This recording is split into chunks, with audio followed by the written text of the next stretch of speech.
हमारे सीमा पे जवानों की जान जा रही है, क्या कर रही है सरकार? और बंगाल के नाम आधार पे बांग्लादेश कह के उनके साथ अपमान न किया जाए, उनके साथ हिंसा न की जाए, इसका ख्याल यहाँ की सरकार को इस प्रदेश के नागरिकों के लिए लेना चाहिए। चंद्रशेखर आजाद एसे गेছে, आजाद समाज पार्टी एसे गेছে, ভারতবর্ষের বঞ্চিত মানুষের প্রকৃত অধিকার এবার তারা পাবে, অতএব লাখো লাখো মানুষ ছুটে আসবে। 6 महीने पहले भीम आर्मी की टीम ने ये मांग की थी कि हम यहाँ आज़ाद समाज पार्टी को भी आगे बढ़ाना चाहते हैं। पिछले 6 महीनों में संघर्ष करके आज हज़ारों साथियों का कैडर उन्होंने तैयार किया। उनकी इच्छा थी कि मैं एक बार आके उनको तैयार करूं कि वो अब आने वाले समय में आने वाले चुनावों के लिए संघर्ष करने का काम करें। मुझे आज बड़ी खुशी हुई उनकी मेहनत से कि उन्होंने यहाँ पश्चिम बंगाल में भी हज़ारों लोगों को जोड़कर एक पार्टी का कैडर तैयार कर लिया। आज मैंने उनसे ये आग्रह किया है कि अब वो गाँव में निकलें, कस्बों में निकलें, छोटी छोटी मीटिंग करके इसी हज़ारों लोगों के कंधों पे मैंने जिम्मेदारी दी है कि वो अगले 6 महीने में इसी हज़ार लोगों कैडर को लाखों लोगों कैडर में तैयार करें, बदलें। और मुझे विश्वास है जिस तरह से आज उन्होंने अपना काम छोड़ के और एक बहुत बड़ा क्राउड जुटा के ये साबित किया है कि वो भी इस मूवमेंट को आगे बढ़ाना चाहते हैं, तो मुझे भी यहाँ की बड़ी खुशी और मेरा विश्वास है कि आने वाले कल में आज़ाद समाज पार्टी यहाँ गरीबों की मजबूत आवाज़ बनेगी, कमज़ोरों की मजबूत आवाज़ बनेगी। आने वाला 2026 में जो बंगाल के चुनाव है, आप लड़ेंगे? वो पार्टी की जो स्टेट की टीम है वो तय करेगी वो कौन सा चुनाव लड़ेगी या कौन सा नहीं चढ़ेगी, वो उनकी इच्छा है। हमारा काम है कि अगर वो मन बना रहे हैं तो उनको मन का मनोबल बढ़ाना और उनको ताकत देना। जिस तरह की ताकत भी उनको यहाँ ज़रूरत पड़ेगी, हम लोग वहाँ से आके उनको ताकत देने का काम करेंगे। हालांकि बंगाल के जो साथी हैं जब वो देश भर में जाते हैं काम करने के लिए, रोज़गार ना होने की वजह से पलायन उनको करना पड़ता है और वहाँ उनके साथ जिस तरह की हिंसा होती है वो तकलीफ़देह है।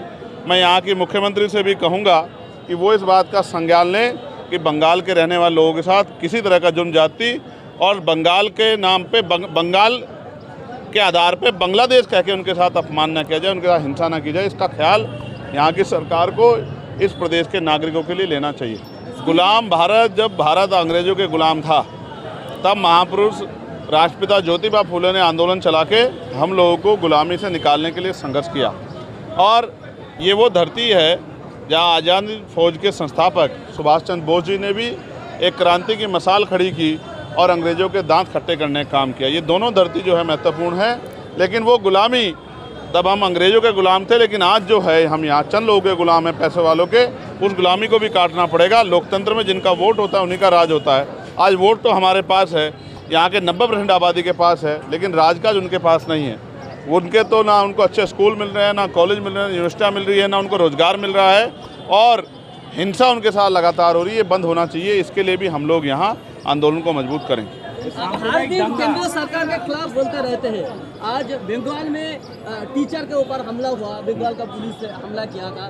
तो हर दिन बंगाल में एक ही हाल है, तो क्या बोलेंगे? तो जो सरकार अच्छा काम नहीं करेगी, केंद्र की सरकार अच्छा काम करेगी तो क्यों बोलेंगे उनके खिलाफ? वो अच्छा काम नहीं करे तभी तो बोलते हैं। आज पूरा देश साथ खड़ा था तो क्या करके दिखाया उन्होंने?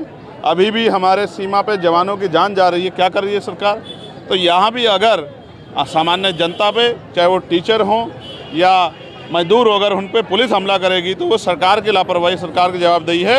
ऐसे पुलिसकर्मियों पर कार्रवाई करनी चाहिए और इसकी जिम्मेदारी सरकार की। अच्छा, भाईचारे का रोडमैप क्या रहेगा, किस तरह से करेंगे भाईचारे से? उत्तर प्रदेश में भी हमने बड़े बड़े दलों को बताया है कि जब भाईचारा बनेगा तभी असली लोकतंत्र बनेगा, वरना पैसे के आधार पे पैसे वाले लोग ही चुनाव लड़के MP MLA बन के आगे बढ़ते रहेंगे, उससे गरीबों की बात आगे नहीं बढ़ेगी। धन्यवाद। বিশ্বাসযোগ্য একটা চেহারা নেই, একটা দল নেই, মানুষ হাহাকার করছে। বিজেপি তৃণমূলের যন্ত্রণায় অস্থির, কিন্তু যাবো কোথায় পথ খুঁজে পাচ্ছে না।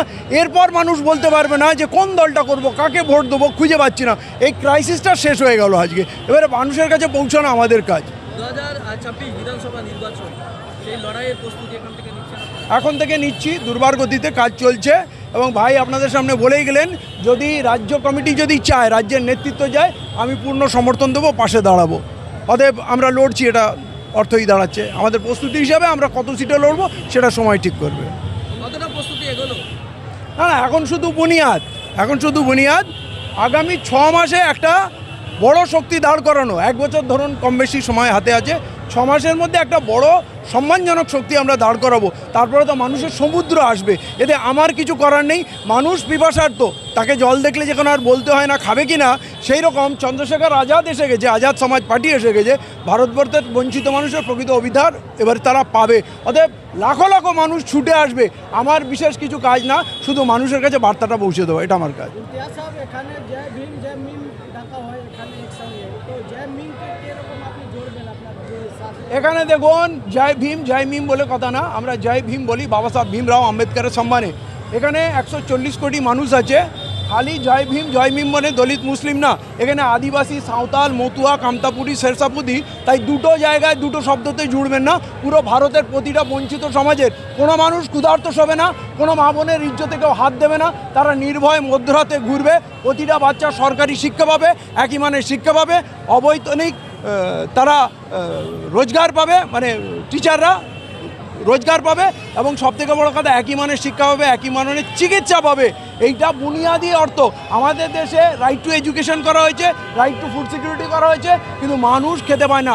শুধু ভাত সিদ্ধ করে খাওয়া যায় না, ওটাকে খাবার বলে না। আগামী দিনে কি আপনি কোনো অ্যালায়েন্স করবেন, ইয়া কোনো এখন সেরকম কোনো পরিস্থিতি হয়নি, আগে আমরা দল তৈরি করব, রাজনৈতিক সিদ্ধান্ত ইলেকশনের আগে হয়, এখনই কোনো সিদ্ধান্ত আমরা দিতে পারি। বলা হচ্ছে এখানে কি 10 সিট?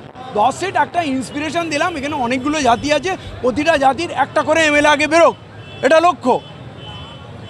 সময় আসলে তো 294টা সিটেই লড়বো, এখন সময় কম, 1 বছর, এতে কত কিছু ভাবতে পারি। ঠিক আছে, ধন্যবাদ ধন্যবাদ।